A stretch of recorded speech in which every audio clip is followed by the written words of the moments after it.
ఉద్రిక్తత చోటు చేసుకుంది. మహిళా పార్లమెంట్ సదస్సులో పాల్గొనేందుకు వచ్చిన ఎమ్మెల్యే రోజాను పోలీసులు అడ్డుకున్నారు. తనకు స్పీకర్ నుంచే ఇన్విటేషన్ వచ్చిందని, సదస్సుకు హాజరయ్యేందుకు ఆన్లైన్లో కూడా నమోదు చేసుకున్నారని, తనను ఎలా అడ్డుకుంటారని ప్రశ్నించారు రోజా. అయితే రోజాను అరెస్ట్ చేసిన పోలీసులు ఒంగోలు తరలిస్తున్నారు. రాజకీయాలకు అతీతంగా జాతీయ మహిళా సదస్సును నిర్వహిస్తున్నాము అంటే నిజంగా చాలా గొప్పగా నిర్వహిస్తున్నారేమో అని వచ్చాము. కానీ మాలాంటి వాళ్ళని అరెస్ట్ చేసి ఇలా ఒంగోలు సైడ్ తీసుకెళ్తూ ఈరోజు చంద్రబాబు నాయుడు గారి కోడల్ని, వెంకయ్య నాయుడు గారి కూతుర్ని, అలాగే కేసీఆర్ గారి కూతుర్ని పిలుచుకొని వీళ్ళు మాట్లాడించుకుంటున్నారంటే ఇది రాజకీయమా, నిజంగా మహిళా సాధికారత కోసం వీళ్ళు మాట్లాడుతున్నారని ఇప్పటికే ప్రజలకు అర్థమై ఉంటుంది. సో ఇంట్లో కూతురికి పట్టం కడుతూ స్పీకర్ గారు కోడల్ని ఎంత రాక్షసంగా రోడ్ల మీద మరి ఆవిడ తిరుగుతుంటే పోలీసులు కేసులు కూడా పెట్టని పరిస్థితికి తీసుకొచ్చారో మనం చూసాం.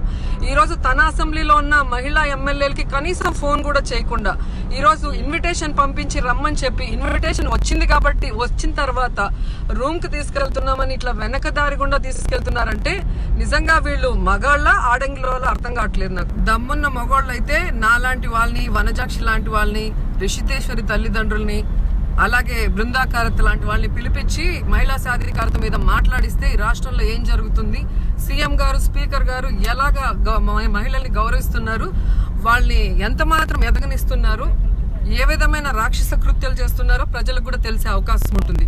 కానీ నిజంగా ఇంత పిరికి వాళ్ళు, ఇంత భయపడే వాళ్ళని నేను ఎక్కడా చూడలేదు ఏ రాష్ట్రంలో కూడా.